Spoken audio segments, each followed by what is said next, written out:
Hi, we continue with our discussions about internal auditing of ISO 9001. Previously, we talked about the methods of ISO 9001 auditing. So far, we have covered three methods, which include review of documentations and record, observations of the processes and activities, and interview with process owner. Now we come to the last method, which is testing. You can consider this as inspection, which can include field inspections or random checking of the samples. This is also an important process of auditing, not only based on the record, not only based on what is stated by the auditees. You want to get the solid evidence, which you want to observe the actual conditions. For example, dealing with the asset or lab equipment. Now you want to know whether the equipments are properly calibrated. Then you may refer from the records. The best thing here it would be visiting to the respective lab. Ask for the calibrations record. And then you can check the valid calibrations date to see if there is any gap, any delay of the calibrations over the years. This can help you to verify the regularness of the personnel carrying out their tasks. Not only that, normally there is a list of equipment as in the record. You can bring the list to the lab and then randomly pick certain equipment. Ask the lab manager or lab technicians to identify to you.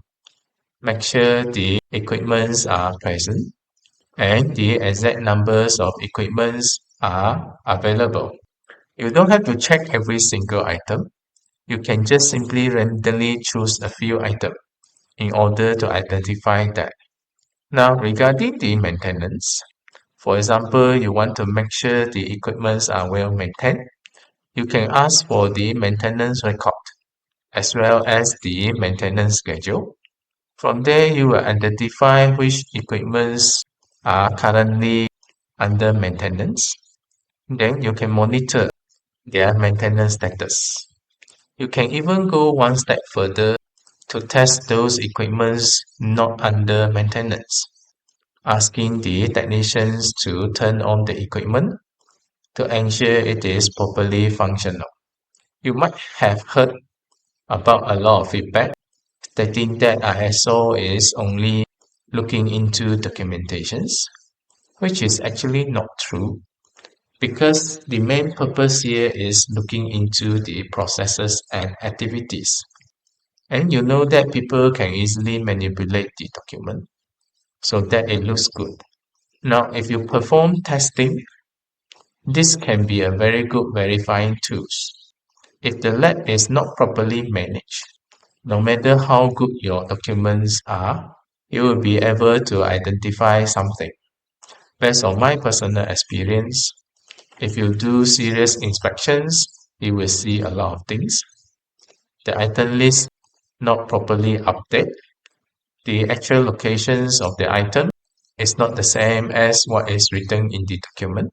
The registered items is not being tagged properly. No calibrations done. Equipment out of service but not sent for the maintenance. Improper disposal of the equipment and so on so far. Now you need to be careful when you conduct this kind of inspection, especially the way you express yourself. Don't act like a policeman. Don't behave like you are interrogating something. You should position yourself in gathering the informations in order for you to complete the task. Sometimes it is understandable due to the budget constraint.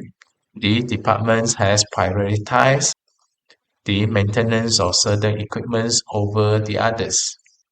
Being the auditors, it is not your position to penalize them.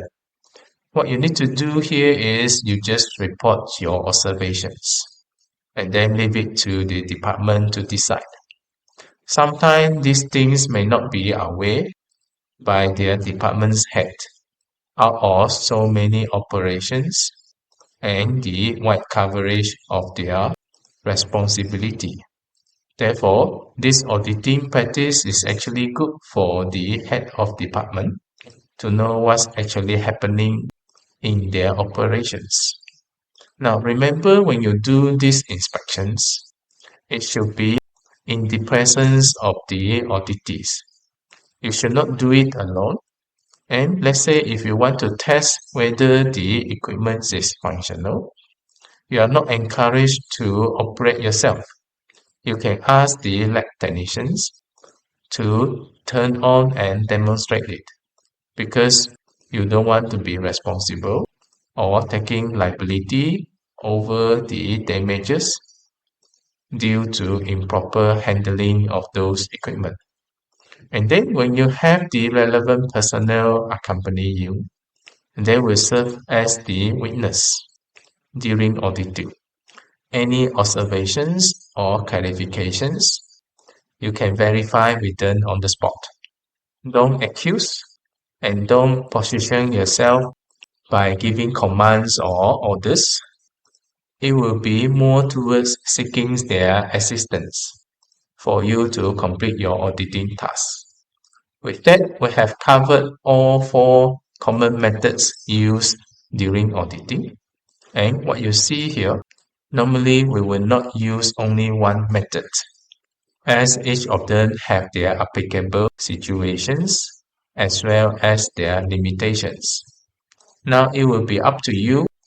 How do you use different types of method to complement each other in order for you to come up with accurate, unbiased observations, for you to produce the auditor's notes, NCRs, and OFI.